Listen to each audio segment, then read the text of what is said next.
എല്ലാ സുഹൃത്തുക്കൾക്കും പുതിയൊരു വീഡിയോയിലേക്ക് സ്വാഗതം. അങ്ങനെ നമ്മൾ അരുണാചൽ പ്രദേശിലോട്ട് യാത്ര തുടങ്ങിയിരിക്കുകയാണ്.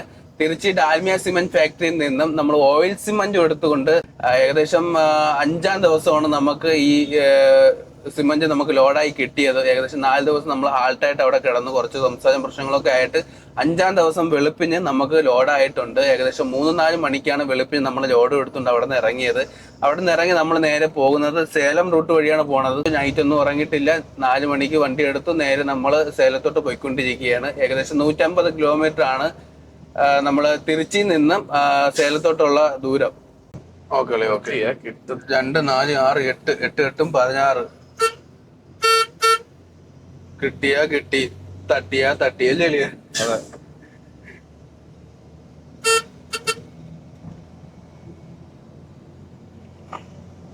ഓക്കെ, ക്ലാസ് ആയിട്ട് വരുന്നുണ്ട്. മൊത്തം 26 കിലോയാണെന്ന് തോന്നുന്നു കേട്ടോ. നമ്മളിപ്പോ നിൽക്കുന്നത് സേലത്താണ്. സേലത്ത് ഒരു അമ്പലത്തിലാണ് നിൽക്കുന്നത്. പേരറിയാൻ പോയാൽ ഫുള്ള് തമിഴാണ് എഴുതിയേക്കുന്നത്. നമുക്ക് നമ്മളെ കൂടെയുള്ള ഗണേശനെ ചോദിക്കാം. പിന്നെ അത് ഇവിടെ വന്നതെന്ന് വെച്ചാൽ നമ്മൾ ഒരു ലോഡ് എടുത്തിട്ട് ആദ്യമായിട്ട് ഫസ്റ്റ് ലോഡ് എടുത്ത് ആദ്യമായിട്ട് യാത്ര തുടങ്ങിയാണ്. അപ്പോൾ അതിൻ്റെ മുമ്പായിട്ട് ഒരു ഐശ്വര്യമായിട്ട് തുടങ്ങാമെന്ന് വിചാരിച്ച് ഈ ഒരു അമ്പലത്തിൻ്റെ പ്രത്യേകത എന്ന് വെച്ചാൽ വാഹന പൂജയാണ് ഇവിടുത്തെ പ്രത്യേകത. അപ്പോൾ ദൂരയാത്ര പോകുന്നതിന് മുമ്പ് നമുക്ക് നമ്മുടെ വണ്ടിയുടെ ഫസ്റ്റ് ലോഡാണ്, ഫസ്റ്റ് യാത്രയാണ്. അതിന് മുമ്പായിട്ട് ഒരു പൂജയൊക്കെ നടത്തി ഐശ്വര്യമായിട്ട് തുടങ്ങാനായിട്ടാണ് നമ്മളിവിടെ വന്ന് നിൽക്കുന്നത്. ഇവിടെ ഒരുപാട് വണ്ടികൾ വന്ന് കിടപ്പുണ്ട്. കുറഞ്ഞത് ഒരു 10, 20, 30 വണ്ടികളെങ്കിലും വന്ന് കിടപ്പുണ്ട്.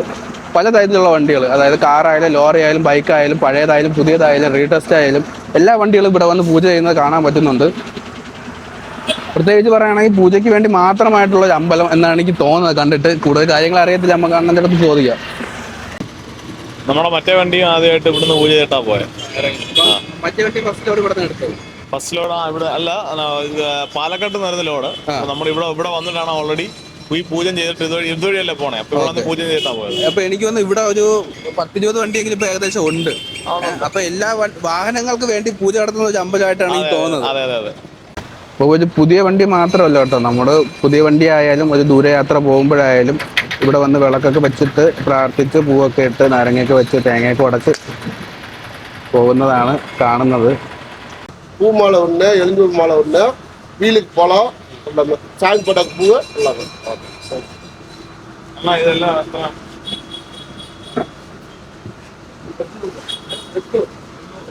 800 രൂപയായി കേട്ടോ. ഈ ഒരു അമ്പലത്തിലോട്ട് വരാനായിട്ട് മാത്രമുള്ള റോഡാണ്. അപ്പോൾ വാഹനപൂജയ്ക്ക് വേണ്ടി വരുന്ന വാഹനങ്ങൾ മൊത്തം ഈ ഒരു റോഡിൽ തന്നെയാണ് നിരത്തി ഇങ്ങനെ നിർത്തിയിരിക്കുന്നത്.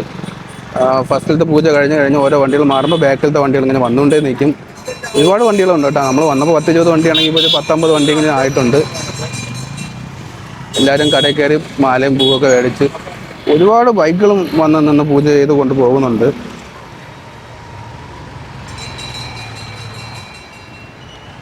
ഇരുപത്തിനാല് മണിക്കൂർ ഇവിടെ ഈ ഒരു അമ്പലം തുറന്നു നിൽക്കും. എപ്പോൾ വേണമെങ്കിലും ഇവിടെ വന്ന് പൂജ ചെയ്യാനാണ് അറിയാൻ കഴിഞ്ഞത്. ഇപ്പോൾ നമ്മൾ ഐശ്വര്യമായിട്ട് ഒരു യാത്ര തുടങ്ങുകയാണ്. പൂവൊക്കെ മേടിച്ചിട്ട് വന്നിട്ടുണ്ട്. അലങ്കരിച്ച് തേങ്ങ ഉടച്ച് നാരങ്ങ വെച്ച് നമ്മളൊരു യാത്ര തുടങ്ങിയാണ്. പ്രാർത്ഥിച്ചുകൊണ്ട് തന്നെയാണ് നമ്മുടെ യാത്ര. ഐശ്വര്യമായിട്ട് നടക്കട്ടെ. നിങ്ങളുടെയും പ്രാർത്ഥന ഉണ്ടാകണം നമ്മുടെ യാത്രയിൽ. ഇപ്പോൾ വിഷ്ണുവളിയൻ വാങ്ങിയ മാലയും നമ്മുടെ വണ്ടിയുടെ ഫയലും, അതായത് പേപ്പറും കാര്യങ്ങളും ഒക്കെ കൊണ്ട് പൂജിക്കാനായിട്ട് അവിടുത്തെ പോറ്റിൻ്റെ കൊടുക്കുന്നുണ്ട്.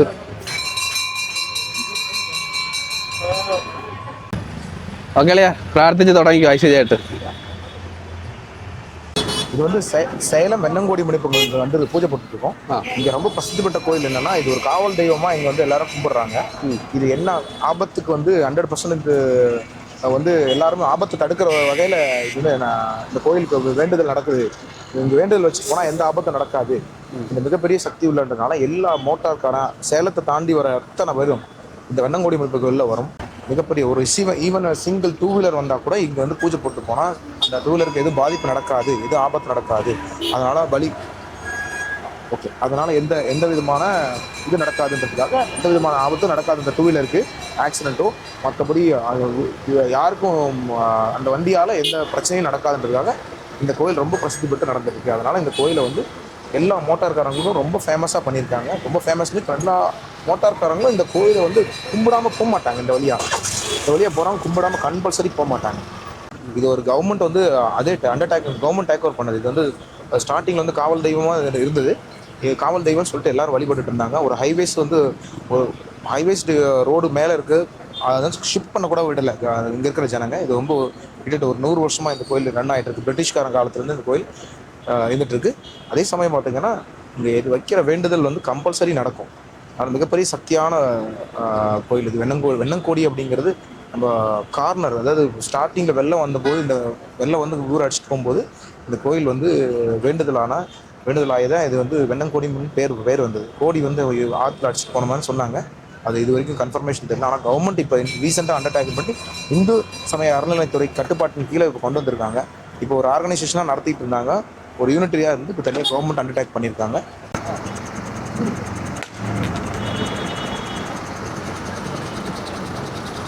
അങ്ങനെ വാഹനപൂജ കഴിഞ്ഞു. ഐശ്വര്യത്തോടെ പ്രാർത്ഥനയോടെ നമ്മുടെ യാത്ര തുടങ്ങി. നമ്മുടെ യാത്ര നമ്മുടെ ആദ്യത്തെ ലോഡും കൊണ്ട് നമ്മളങ്ങനെ ഒരുപാട് പ്രാർത്ഥനയിൽ മുന്നോട്ട് യാത്ര തുടങ്ങിയിരിക്കുകയാണ്. നിങ്ങളുടെയും പ്രാർത്ഥന ഉണ്ടാവണം. എല്ലാം ഐശ്വര്യമായിട്ട് നടക്കട്ടെ.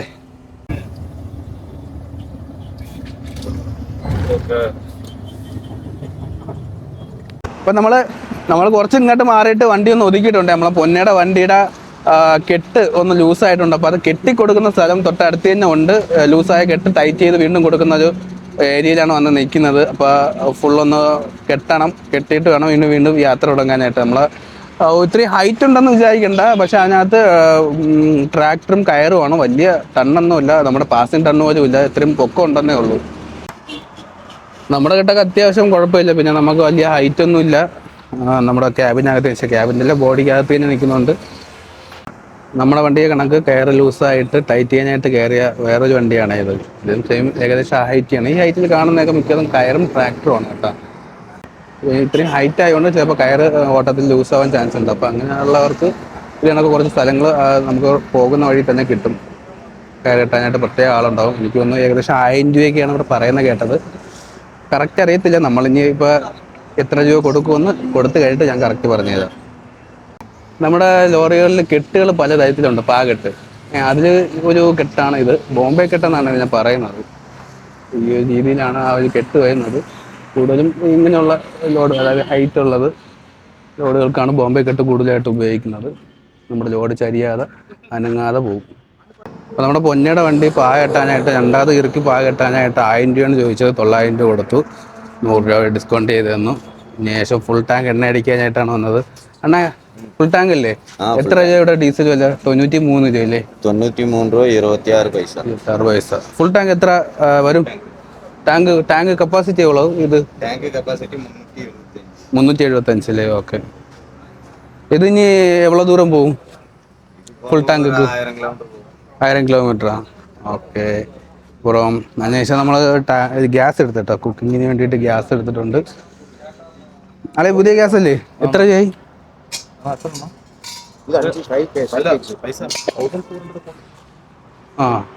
1400. 1450. അപ്പോൾ അത്യാവശ്യം എല്ലാ കാര്യങ്ങളുമായി. ഫുഡ് വെച്ച് കഴിക്കാനുള്ളത് നമ്മുടെ വണ്ടിയിൽ തന്നെ ആൾറെഡി സ്റ്റോക്ക് ചെയ്ത് വെച്ചിട്ടുണ്ട്. അപ്പോൾ ഗ്യാസിൻ്റെ ഒരു കുറവുണ്ടായിരുന്നു. അപ്പോൾ നമ്മൾ പമ്പിൽ കയറി എണ്ണ അടിച്ച് ഗ്യാസ് മേടിച്ചു. 1450 രൂപയാണ് ഗ്യാസിനായത്. 5 കിലോയുടെ ഗ്യാസാണ്. ഗ്യാസ് സിലിണ്ടറാണ് നമ്മൾ മേടിച്ചത്. HP-യുടെ പമ്പിൽ നിന്നാണ് മേടിച്ചത്.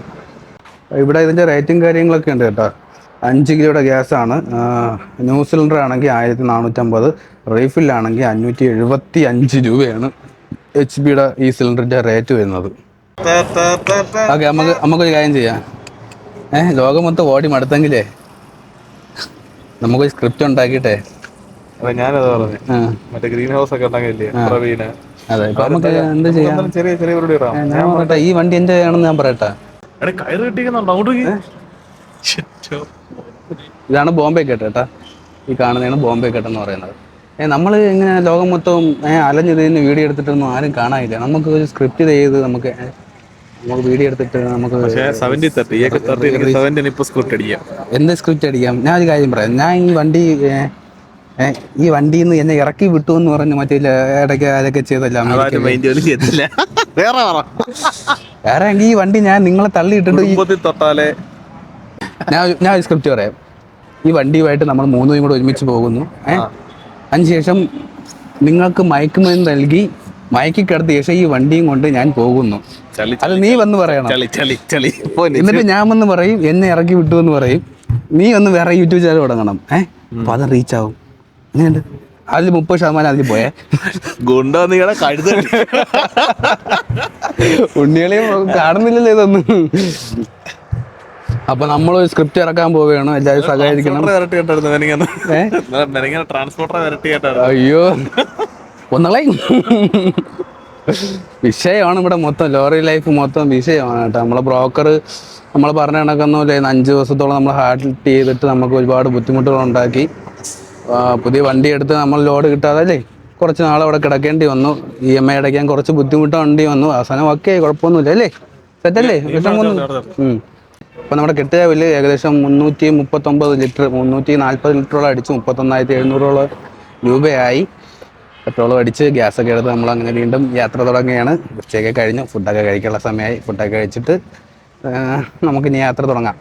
അപ്പോൾ നമ്മുടെ 3 പേരുടെയും യാത്ര നമ്മളിപ്പോ എത്തി നിൽക്കുന്നത് കൃഷ്ണഗിരി ഭാഗത്തായിട്ടാണ് അല്ലേ. നമ്മളിപ്പോ ചെറിയൊരു ഘാട്ടൊക്കെ കഴിഞ്ഞല്ലേ, ചെറിയൊരു ചുരം കണക്കുള്ള ഒരു കാട്ട് വഴികളൊക്കെ കഴിഞ്ഞ് കൃഷ്ണഗിരിയിലോട്ട് എത്തി. അപ്പൊ നമ്മള് ഒരുപാട് കാര്യങ്ങൾ നമ്മൾ ഈ യാത്രയിൽ പങ്കുവെക്കാൻ ആഗ്രഹിക്കുന്നു. പ്രധാനമായിട്ടും എന്തൊക്കെ കാര്യങ്ങളാണ് നമ്മൾ പറയാൻ ആഗ്രഹിക്കുന്നത്, അല്ലെങ്കിൽ ഈ ഒരു യാത്ര കൊണ്ട് നമ്മൾ ജനങ്ങളിലോട്ട് എത്തിക്കാൻ ശ്രമിക്കുന്നത് എന്താണെന്ന് ചോദിച്ചു കഴിഞ്ഞാല്, ഓരോ ജനങ്ങളും നമ്മുടെ വീട്ടിൽ ഓരോ സാധനങ്ങളും എത്തിപ്പെടുന്നത് മോട്ടോർ വഴിയാണ്. ഉപ്പ് തൊട്ട് കർപ്പൂരം വരെ.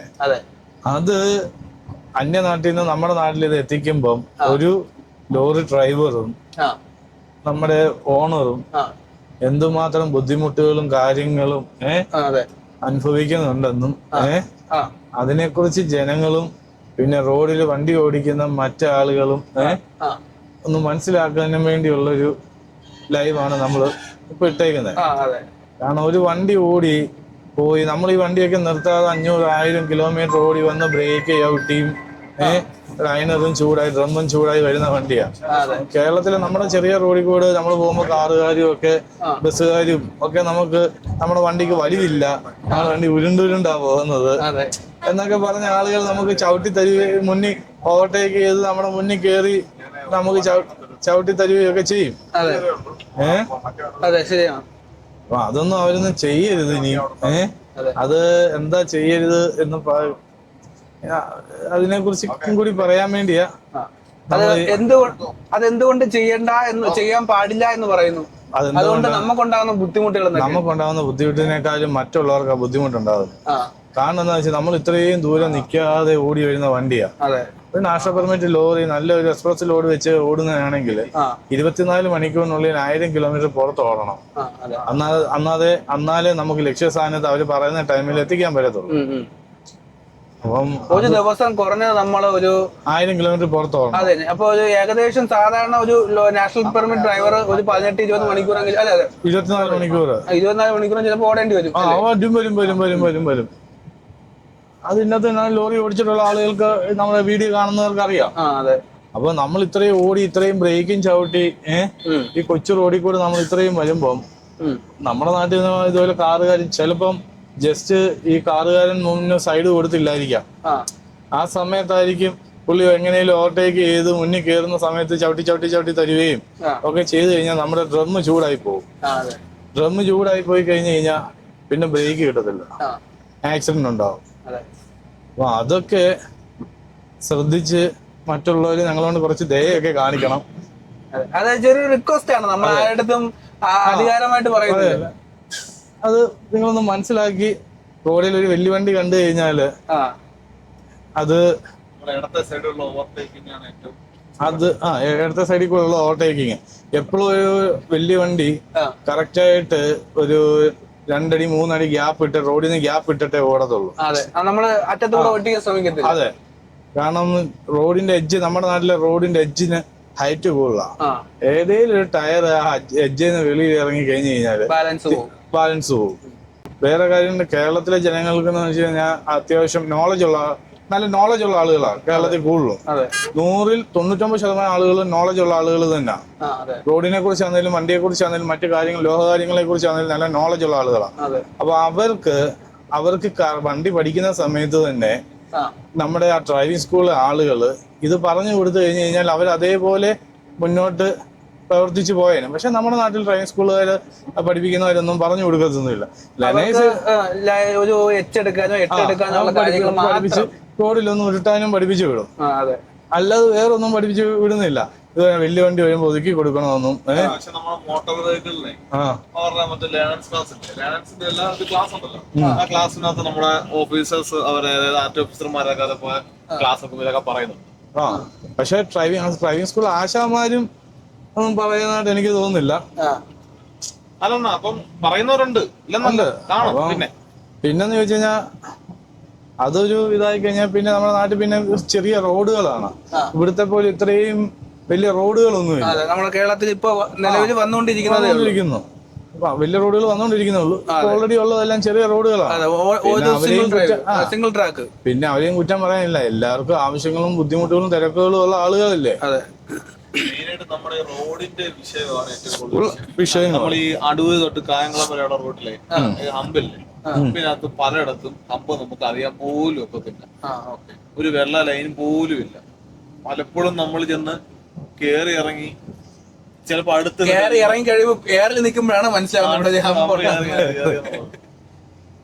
അപ്പൊ നമ്മുടെ നാട്ടിൽ പലരും ഞാൻ മുമ്പും വീഡിയോ ഇട്ടപ്പോ ഉള്ള അവരുടെ ഒരു ബുദ്ധിമുട്ട് ഈ കാറുകാര് സൈഡിൽ നിന്ന് പറയുകയാണെങ്കിൽ എന്നുള്ള രീതിയിൽ പറയുന്നത്, പലപ്പോഴും നമ്മള് സ്പീഡ് ട്രാക്കിലൂടെയാണ് പോകുന്നത്, നമ്മൾ ഇടത് പിടിച്ചല്ല പോകുന്നത്. ഞാനൊരു കാര്യം പറയട്ടെ, ഈ സ്പീഡ് ട്രാക്കിൽ കൂടെ പോകുന്നതെന്ന് ചോദിച്ചു കഴിഞ്ഞാല് ഇടത്തെ സൈഡിലെ റോഡില് എത്ര കട്ടിങ് ഇറക്ക്, എത്ര സർവീസ് റോഡ് വരും. അതെ, ഒരുപാട് വണ്ടികൾ ഒതുക്കിയും പതുക്കെയും വളഞ്ഞു പോകുന്ന സ്ഥലങ്ങളാണ്. പിന്നെ ബൈക്കിലല്ലേ ഇടത്തെ സൈഡിൽ കൂടെ പോകുന്നത്. പക്ഷെ അതുപോലെ തന്നെ ഇപ്പൊ തന്നെ അടുത്ത റോഡ് കയറി എൻഡിങ് ഇവിടുന്ന് കണ്ടോ, അടുത്ത റോഡ് സ്റ്റാർട്ടിങ്. അപ്പം ബൈക്കുകാര് ഒരുപാട് പേര് ഇടത് സൈഡിൽ കൂടെ തന്നെയാണ് വരുന്നത്. പക്ഷെ ഈ നമ്മൾ ഈ 1000 കിലോമീറ്റർ ഓടി വരുന്ന വണ്ടി ഈ ഓരോ ബൈക്കുകാരും ഓരോ സർവീസ് റോഡിനും ചവിട്ടി ചവിട്ടി ചവിട്ടി നിർത്തി നിർത്തി പോയി കഴിഞ്ഞാൽ ആ വണ്ടിയുടെ ലൈനറിന്റെ ചൂടും അവന്റെ ഡ്രമ്മിന്റെ ചൂട് എന്തുമായിരിക്കും, കൂടുതലായിരിക്കും. പക്ഷെ സ്പീഡ് മറ്റേ അതിനെക്കാട്ടി മുഖ്യം ശ്രദ്ധിക്കാതാ. നമ്മളിപ്പോ പോകുന്ന വഴി കാണാം, ഇവിടെ ഒരു റോഡ് സ്റ്റാർട്ട് ചെയ്യുക, ആളുകളും ക്രോസിംഗ് ചെയ്യുന്നുണ്ട്. ചെറിയ വണ്ടികൾ ഇവിടെ നിന്ന് കയറി വരാനും പോകാനുമായിട്ടുള്ള സർവീസ് റോഡും ഉണ്ട്. അപ്പം നമ്മൾ സ്പീഡ് ട്രാക്കിൽ കൂടെ പോയി കഴിഞ്ഞാൽ നമുക്ക് അധികം ബ്രേക്ക് ഔട്ടുണ്ട്, ആളുകൾ വരുത്തില്ല, ബൈക്കുകാർ വരുത്തില്ല. സത്യം പറഞ്ഞാൽ ആക്സിഡന്റ് കുറഞ്ഞിരിക്കും. പിന്നെ യു ടേണുകൾ ഈ ട്രാക്കിൽ യു ടേണുകൾ ഉണ്ടെങ്കിൽ മുമ്പിലെ ഡിവൈഡർ വരും. അപ്പൊ അതനുസരിച്ച് നമുക്ക് സ്ലോ ചെയ്ത് പോവുകയും ചെയ്യാം. ഇതിനകത്ത് എപ്പോ എങ്ങനെ എവിടുന്ന് വണ്ടി വന്ന് കയറുന്നു, എവിടുന്ന് റോഡിൽ നിന്ന് ആ റോഡിലോട്ട് പോകുന്നു എന്നൊന്നും. ഒരു ബ്രേക്ക് ചെയ്ത് കഴിഞ്ഞാൽ വീണ്ടും നമ്മള് ടോപ്പ് ഗിയറിലാണ് വരുന്നെങ്കിൽ ഈ വണ്ടി ഇത്രയും ലോഡ് വെച്ച് RPM കയറ്റി ചവിട്ടി പതുക്കെ വീണ്ടും ടോപ്പ് ഗിയർ എത്തണമെങ്കിൽ ഒരു 2 മിനിറ്റെങ്കിലും എടുക്കും. അതെ, കേരളത്തിൽ ടോപ്പ് ഗിയർ 2 മിനിറ്റ് എടുക്കത്തില്ല. ഇവിടെ ഹൈവേയിലായതുകൊണ്ടാണ് അത് ഒന്നേന്ന് തുടങ്ങണം. ഈ 9 ഗിയറും 8 ഗിയറും ഇട്ട് വരണം. ചവിട്ടി നിർത്തി നമ്മൾ എത്ര മണിക്കൂർ വളവും തിരികെല്ലാം അങ്ങനെ നടക്കൂല. അപ്പൊ ഇത് നമ്മൾ ചെറുതായിട്ട് ഈ നമ്മുടെ ഈ യാത്രയുടെ ഉദ്ദേശിക്കുന്നത് നമ്മള് എല്ലാരും ഒന്ന് മനസ്സിലാക്കണം. നമ്മള് കുറ്റക്കാരായിട്ട് മാത്രം കാണല്ലേ, അത്രേ ഉള്ളൂ. നമ്മുടെ ഇന്നത്തെ ചർച്ച എന്ന് പറയുന്നത് വാടകയെ കുറിച്ചാണ്. വാടക കൂട്ടിയെടുക്കാൻ നമുക്ക് എന്തൊക്കെ ചെയ്യാൻ കഴിയും, എന്തുകൊണ്ട് ഇത് മാറുന്നില്ല, മാറ്റാൻ പറ്റുമോ? നിങ്ങളുടെ അഭിപ്രായങ്ങൾ നിങ്ങൾ ഉറപ്പായിട്ടും പറയണം. സപ്പോർട്ട് ചെയ്യുന്നവർ ഈ കാര്യം ഷെയർ ചെയ്യണം. ഈ വാടകയിൽ ഈ കുറവും കൂടുതലും ഒക്കെ വരുന്നത് എങ്ങനെയാണ്? ഇത് വണ്ടി കൂടുതലായിട്ട് ഹാൾട്ടായി കിടക്കുമ്പോ വാടക ഓട്ടോമാറ്റിക്കലി ഇപ്പം കമ്പനിക്കാരന്റെ കയ്യിൽ നിന്ന് എപ്പോഴും ഒരു 3 ലക്ഷം 2 ലക്ഷം രൂപ മേടിക്കും. പക്ഷെ ഇതിനകത്ത് ട്രാൻസ്പോർട്ടർമാര് ഇതിനകത്ത് മുക്കുന്നതും ഉണ്ട്. നമ്മള് കഷ്ടപ്പെടുന്നത് വെറുതെ ഓഫീസിൽ ഇരുന്ന് ഒരുത്തൻ മുക്കുന്നു. കാരണം ഓട്ടോയ്ക്കും കിലോമീറ്റർ, ടെമ്പോ ട്രാവലിനും കിലോമീറ്റർ, പിന്നെ പിക്കപ്പിനും കിലോമീറ്റർ. അത് ശരിയാണല്ലോ. നമ്മൾ ഓട്ടോ എടുത്ത് ഓടിയപ്പോലും കിലോമീറ്റർ ഇത്ര രൂപ. അതെ. പിന്നെന്ന് ചോദിച്ചു കഴിഞ്ഞാൽ ഇതിന് മാത്രം ടണ്ണേജ് ഇത്ര ടണ്ണിന് ഇത്ര രൂപ, കിലോമീറ്ററിന് കണക്കില്ല നമ്മുടെ ലോറിക്ക്. നല്ല ട്രാൻസ്പോർട്ടർമാരുണ്ട്. ഈ നല്ല ട്രാൻസ്പോർട്ടർമാരുടെ കയ്യിൽ ഓട്ടോ എപ്പോഴും കുറവായിരിക്കും. കാരണം അവര് ഒരുപാട് പൈസ ഉണ്ടാക്കണമെന്ന് വിചാരിക്കുന്നവരായിരിക്കത്തില്ല. പിന്നെ അല്ലാതെ എല്ലാം ഈ കൈയിലെ 5 വിരൽ ഒരുപോലല്ല, പക്ഷെ ഒരു ശരീരത്തിൽ നിന്ന് വരുന്നതാണ്. അപ്പം അതുപോലെയാണ് ഓരോരോ ഓരോരോ കാര്യങ്ങളും കാര്യങ്ങള്. ഈ കിലോമീറ്റർ ബേസിൽ ഇതാക്കിയായിരുന്നെങ്കിൽ ആക്കിയെന്നെങ്കിൽ ഒരുപാട് സഹായമായേനെ. ഒരുപാട് ഓണേഴ്സുമാര് രക്ഷപ്പെട്ടേനെ. അതെ, ഇതിൽ നിന്ന് കരകയറാനായിട്ട് നമുക്ക് മനസ്സിലൊതുക്കുന്ന ഒരു ചിന്ത പറയുന്നതേ ഉള്ളൂ. അതെ അതെ, അത് നമ്മളെ കൊണ്ട് എന്തായാലും സാധ്യമാക്കാൻ പറ്റത്തില്ല. ഇത് കാണുന്ന നേതാക്കള് നേതാക്കന്മാര് സാധ്യമാക്കി ശ്രമിക്കണം. ചിലപ്പോ ഒരു ലോറി എടുക്കുന്ന ഒരാള് ഒരു സ്വയം തൊഴിൽ എന്ന രീതിയിലായിരിക്കും ലോറി എടുക്കുന്നത്. ഇത് വെച്ച് ഒരുപാട് പൈസ ഉണ്ടാക്കണമെന്ന് ആഗ്രഹിച്ചിട്ടായിരിക്കത്തില്ല, സ്വന്തമായിട്ട് എന്തെങ്കിലും ചെയ്യണമെന്ന് വിചാരിച്ചിട്ട്. പൈസ ഉണ്ടാക്കുന്നവരും ഉണ്ട്, ഇല്ലാത്തവരും ഉണ്ട്. ഓരോരോ ഹോൾഡ് വെച്ചിട്ടാണ് സത്യത്തിൽ ഓരോരോ ഫീൽഡിൽ നിൽക്കുന്നത്.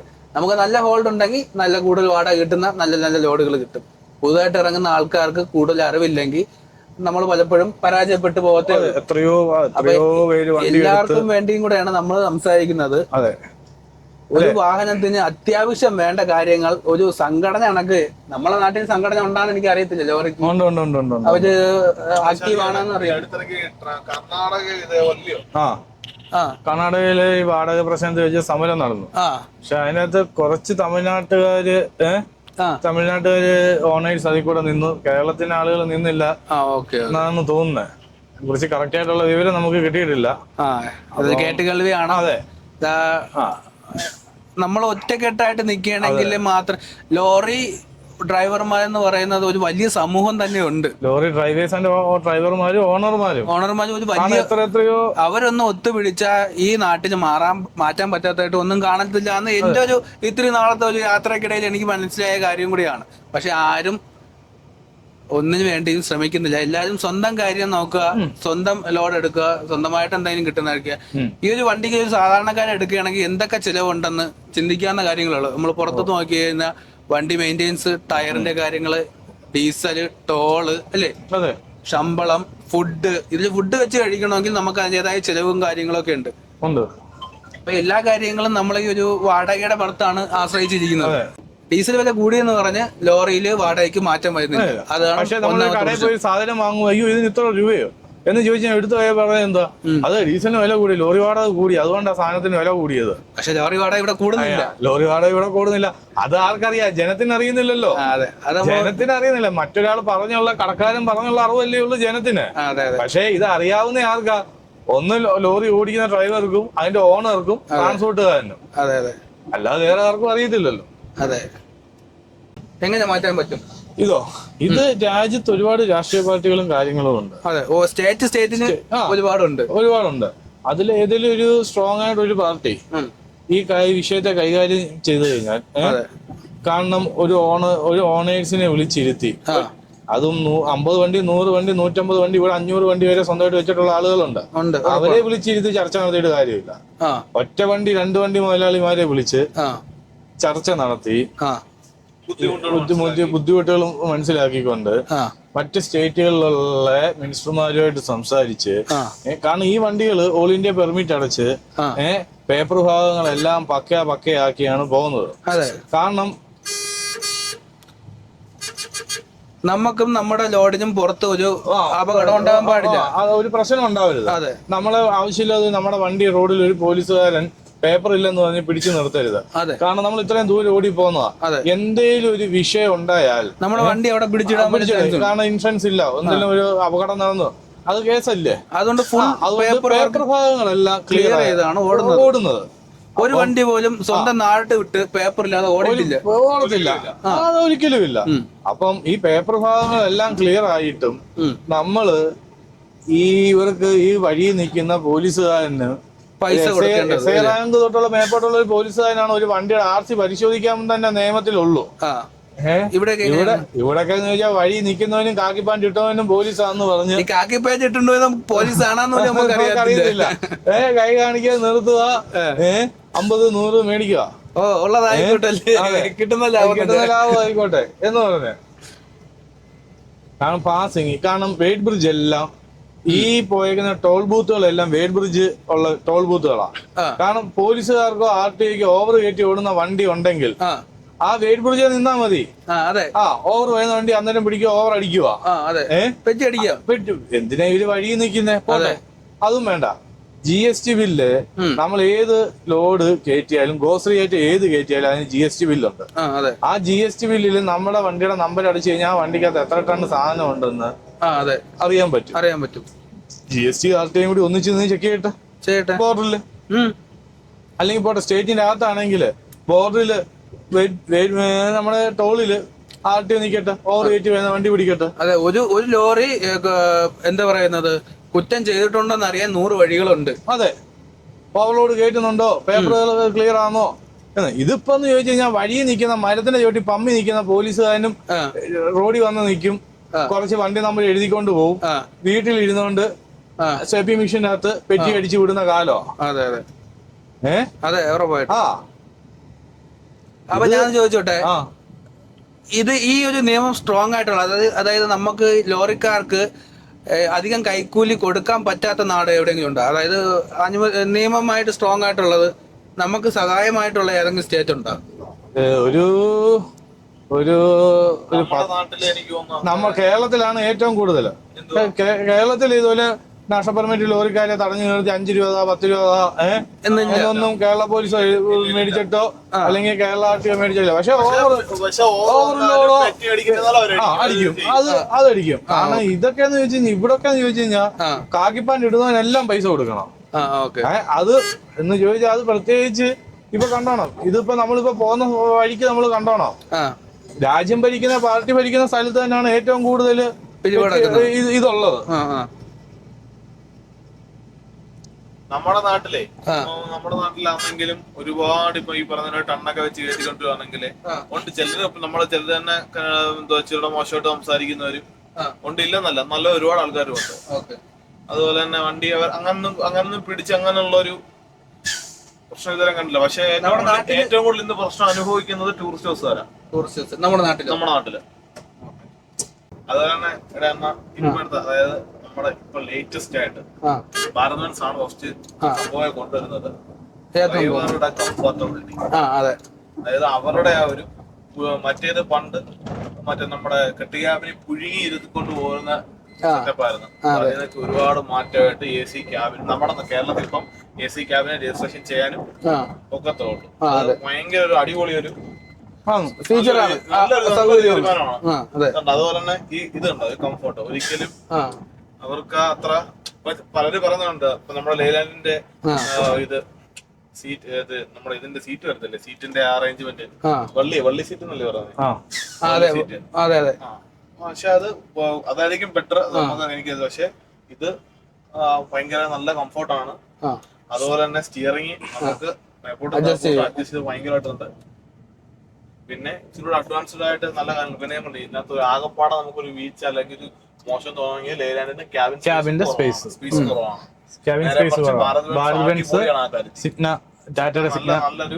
നല്ലൊരു ഇതാണ്. പിന്നെ വേറൊരു കാര്യം എന്ന് വെച്ചാൽ ഇപ്പോഴും ഇതില് പവർ വിൻഡോ ഇല്ലെന്ന് പറയുന്നത്. പവർ വിൻഡോ ഇല്ല, നമ്മളിപ്പോഴും പിന്നെ ഈ ഒരു ഫയൽ വെക്കാൻ ഉള്ള വീതിയുള്ള ഡാഷും ഇല്ല. ഓക്കെ അപ്പൊ നമ്മളത് സീറ്റിന്റെ പുറകിൽ കയറ്റി വെക്കുകയാണ്. അപ്പൊ അങ്ങനെയുള്ള ചെറിയ ഫോൾട്ടുകളൊക്കെ ഈ വണ്ടിക്കുണ്ട്. പക്ഷെ നേരെ മറിച്ച് ഞാൻ പറഞ്ഞ ഇനിയിപ്പം ഭാരത് ബെൻസ് നമ്മള് അവരിയ്ക്കുന്ന നോക്കാം, ആ ഡ്രൈവർ ഇരിക്കുന്നുണ്ടോ, അതെ, ചൂട് കൊണ്ട് അതെ, കെട്ടുകാമിനകത്ത് അയാൾ ചൂട് കൊണ്ട് ആ പാവം പിടിച്ചോണ്ടിരിക്കുന്നുണ്ട്. എത്ര ദൂരം പോകാനുള്ളത്. അതെ ഇത് നമുക്ക് ഭയങ്കരമായിട്ട്, എനിക്ക് അഡ്വാൻസ്ഡ് ഭയങ്കരമായിട്ട് നല്ല രീതിയിൽ ഇഷ്ടപ്പെട്ടു. കാരണം വെച്ചാൽ നമ്മൾ ആദ്യം ഫസ്റ്റ് ആ ഒരു ചേസ് എടുക്കാനാണ് നോക്കിയത്. പക്ഷെ നമുക്ക് രജിസ്ട്രേഷൻ ചെയ്യാൻ പറ്റത്തില്ലെന്ന് പറഞ്ഞു. നമ്മൾ പല വഴികളും നോക്കി, നടന്നില്ല. അവസാനം നമ്മൾ കമ്പനിക്കോട്ടിൽ എത്തിയല്ല, നമ്മൾ കമ്പനിക്കാണെങ്കിൽ അത് എടുക്കാം എന്നുള്ള ഇതിലാണ് എടുത്തത്. പക്ഷെ ഞാൻ പറഞ്ഞിട്ട് എനിക്ക് നോക്കിയിട്ട് നല്ലൊരു കംഫർട്ടാണ്. കാരണം ഭയങ്കരമാണ്. നമുക്ക് എന്തുവാന്ന് പറഞ്ഞാലും നമ്മുടെ കേരളത്തിൽ തന്നെ ആയാലും ചൂട് ചില നേരം നമുക്ക് സഹിക്കാത്തില്ല ഉച്ചക്കൊക്കെ, അല്ലേ? അത് വണ്ടിയുടെ ചൂട്, കാരണം നമ്മൾ ചൂടും കൂടെ ഈ വണ്ടിക്കകത്ത് ഇത്ര AC ഇട്ട് നമ്മൾ ഇത്രയും ദൂരം വന്നിട്ട് നമുക്കറിയാലോ ഈ പുറത്തെ ചൂട് എന്തുമാത്രം ഉണ്ടെന്ന്.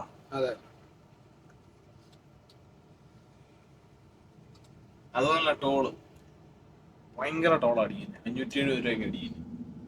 അതിന്റെ സിസ്റ്റം നമുക്ക് എങ്ങനെയാണെന്ന് അറിയത്തില്ല. എങ്ങനെയാണ് ഒരു കാൽക്കുലേഷൻ ചെയ്തേക്കുന്നോന്ന് എനിക്ക് അറിയത്തില്ല. പക്ഷെ അതിനകത്ത് എന്തെങ്കിലുമൊക്കെ കുറവ് വന്നാൽ നമുക്ക് അതൊരു ബെനിഫിറ്റ് ആണ് ടോളിന്റെ കാര്യം. കാരണം ഞാൻ പറയാലോ, കിലോമീറ്ററിന് ഒരു 100 രൂപ വെച്ച് ഇതിന് വാടക. കിലോമീറ്ററിന് 100 രൂപ. 100 രൂപ കിട്ടില്ല ആ ഒരിക്കല. നമുക്ക് ബസ്സിന് പോലും 50 തരണം. പിന്നെ ബസ് പോകുന്ന ദൂരമാണോ ഇത് പോകുന്നത്? അതല്ല, കാൽക്കുലേഷൻ ചെയ്യുമ്പോൾ കിലോമീറ്റർ. ബസ്സിന് എത്ര വീലുണ്ട്? ബസ്സിന്റെ മൈലേജ് ആണോ ഇതിന്? അതെ, ഏകദേശം സെയിം ആണ്. എവിടെ 6 വീല് ബസ്സിന് എത്ര മൈലേജ് ഉണ്ട്? എന്തായാലും ഒരു 4-5 കിട്ടുമായിരിക്കും. നല്ല ബസ്സിന് 7-6 മൈലേജ് ഒക്കെ വീഴും. പോവണ്ട, എനിക്ക് തോന്നുന്നില്ല കിട്ടും.